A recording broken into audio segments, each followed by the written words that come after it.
Bonjour la MIF, c'est Divi, Monsieur Shred, Monsieur en dessous des 10% de masse graisseuse, Monsieur le vieux mort de ton vieux père.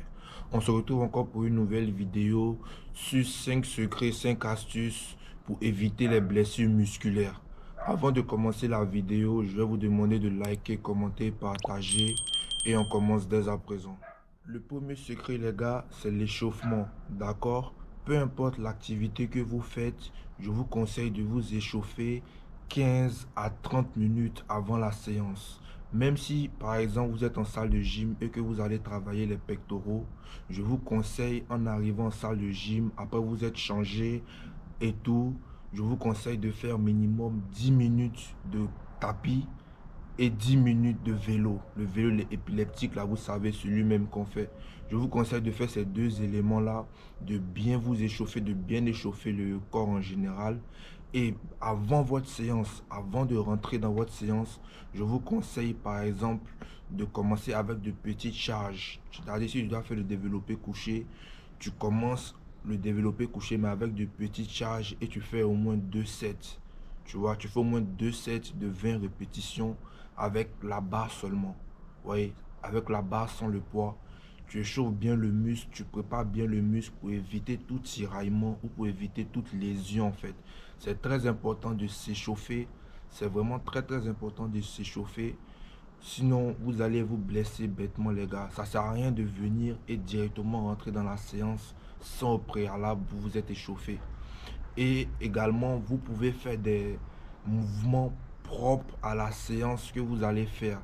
C'est-à-dire, par exemple, si vous voulez faire les tractions, si votre journée d'aujourd'hui, c'est les tractions, exercices au poids du corps, vous pouvez également faire des exercices avec les bandes élastiques pour chauffer vos rotators, les épaules, les poignets, vous voyez les avant-bras.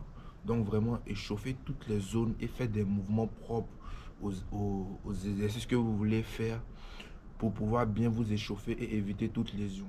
Le deuxième secret les gars, c'est d'avoir une technique correcte. Ça ne sert à rien d'augmenter le poids ou ça ne sert à rien de soulever lourd si vous n'avez pas la bonne technique. D'accord? Parce que plus vous augmentez le poids rapidement avec une mauvaise technique, plus vous êtes susceptible et amène même de vous blesser. Parce que si le geste de base n'est pas maîtrisé, par exemple au squat, si vous ne gardez pas le dos droit et si vous ne descendez pas avec les quadris, vous risquez de vous blesser au niveau des lombaires, dans le bas du dos. Donc, tout exercice que vous faites au préalable, avant d'augmenter la charge, veuillez à maîtriser la technique. Quitte même à prendre une période de 1 ou 2 mois pour parfaire votre technique, pour vraiment faire le mouvement de manière sécurisée. C'est mieux de sacrifier 2 mois que de faire 2 mois où vous voulez monter, soulever le plus haut possible et finir par vous blesser 2 ou 3 mois après. Donc, regardez bien, il y a beaucoup de tutoriels. Même moi-même, je vais faire aussi un tutoriel comment faire le squat parfait. Mais si vous êtes en salle, que vous avez un doute, par exemple, vous pouvez vous demander, s'il y a des coachs dans la salle, vous pouvez demander à ces coachs-là de vous aider à améliorer votre technique. Ou bien même si vous n'avez pas accès à des coachs, vous pouvez venir voir nous-mêmes, nous les coachs en ligne. On va vous donner des astuces, vous envoyer des vidéos sur comment parfaire votre technique et éviter les liaisons liées à la mauvaise technique et à la mauvaise posture lors des exercices. Le troisième secret, les gars, c'est le progrès graduel. J'en ai un peu parlé dans le point précédent, mais en fait, il faut graduellement augmenter les charges. Il ne faut pas augmenter les charges pour augmenter les charges. Il ne faut pas faire de l'ego lifting. Soulève ce que tu peux soulever et prends le temps en fait que ça prendra pour pouvoir augmenter les charges, pour pouvoir pousser plus lourd. Surtout quand tu débutes. Même si tu ressens que tu peux soulever plus, contente-toi de commencer avec une charge raisonnable. Et au fur et à mesure que tu avances, au fur et à mesure que tu sens que le muscle s'adapte au poids, maintenant tu peux augmenter. Ça, c'est une des erreurs très communes que les pratiquants de musculation font, même du niveau débutant au niveau intermédiaire. Ils pensent qu'ils peuvent soulever plus rapidement, surtout maintenant avec les boosts de créatine. Ils pensent que c'est donné, ils pensent que c'est évident de le faire, mais non.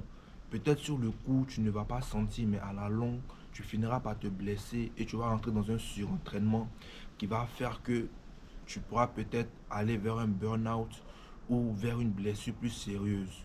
Parce que avant de se léser, il y a plusieurs étapes. La lésion peut être toute minime et au fur et à mesure augmenter, augmenter, augmenter, augmenter jusqu'à exploser. Et là, tu te blesses. Donc, c'est très important d'augmenter le poids de manière graduelle et de manière comme modérée. Vous voyez, ne regardez pas les strongman ou les personnes qui soulèvent vraiment très lourd dans vos feeds pour penser que vous pouvez aussi du jour au lendemain commencer à soulever lourd.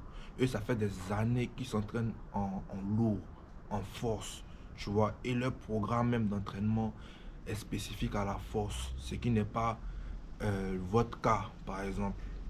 Donc faites très attention les gars au progrès graduel des charges pour éviter les blessures. Donc les gars, on y va pour le dernier point qui est une récupération adéquate. Lors de vos jours de repos, lors des jours où vous ne partez pas à la salle, où vous ne faites pas d'activité physique, vous devez vous assurer de rester bien hydraté, de faire des étirements, de faire des massages ou même de pouvoir faire un repos actif, c'est-à-dire de légers exercices physiques qui vous permettront en fait de rester en bonne forme et de ne pas laisser les courbatures de la veille en fait s'installer. Faire également un repos actif permet de faire circuler le sang dans les muscles et vous permet également encore de rester à l'affût et de rester affûté, c'est-à-dire que vous serez toujours bien dans votre peau et vous ne ressentirez pas de coups de fatigue, ce qui arrive souvent quand on prolonge pendant trop longtemps les périodes de repos. Donc, assurez-vous de rester hydraté, assurez-vous de bien récupérer, de bien manger, d'avoir aussi une bonne nutrition. Je ne cesserai pas de vous répéter la nutrition, les gars.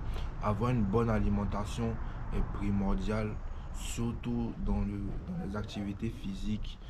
Peu importe, peu importe les activités que vous faites, que ce soit la course à pied, le football, la musculation, tout ce que vous voulez, il vous faut une nutrition adéquate avec des nutriments de qualité. Donc, c'est tout pour la vidéo, les gars. N'oubliez pas de vous abonner, de liker, de commenter et en ensemble.